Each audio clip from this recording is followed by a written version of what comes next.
नमस्कार मित्रो, मी पेरू प्लॉट 2मध्ये आहे। आता एक पेरू प्लॉट 1ला कटिंग करून जवळपास 15 दिवस झालेले आहेत। आता ह्याची कटिंग 2 दिवसामध्ये धरायची आहे का 2 पेरू प्लॉटमध्ये 20 ते 25 दिवसाचा अंतर ठेवण्याचा मानस आहे।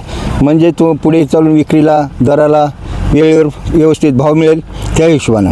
म्हणून ह्याच्यात तणनाशक घेणे चालू आहे का तर तण खूप झालेलं आहे आणि तणविरे तुम्ही बघितला पहिला प्लॉट, तणाची काडी नाही, कशाचीच काडी नाही।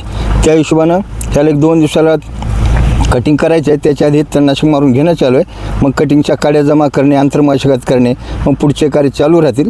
जेव्हा जेव्हा काही कार्यक्रम ह्याचा चालू राहील समजा मशागतीचा, तेव्हा तेव्हा तुम्हाला व्हिडिओ पोस्ट करत जाईल। 2 नंबर जो कोणी आहे 2 नंबरसोबत शेतकरी मित्र, त्यांनी आजपासून ह्याची स्वच्छतेकडे लक्ष द्यावं। म्हणजे इथून पुढे हे लवकर का करायचं, उन्हाळ्यामध्ये फ्लॉवरिंग ड्रॉप होता कामा नये हाय टेम्परेचरमुळं। हाय टेम्परेचर होण्याच्या आधी ह्याची शेटिंग झाली पाहिजे। शेटिंग झाली मग टेम्परेचरला आपण काही करू शकतो, अनेक पर्याय आहेत माझ्यापाशी। ते जेव्हा जेव्हा काही आपण एक्स्ट्रा काम करू तेव्हा तुम्हाला सांगितलं जाईल। त्या पद्धतीनं जर कोणी शेतकरी बांधव ह्या प्लॉटसोबत असेल त्यांनी आजपासून ह्याची कार्यवाही लक्षात घ्यावी आणि पुढे कार्यवाही चालू करावी। नमस्कार।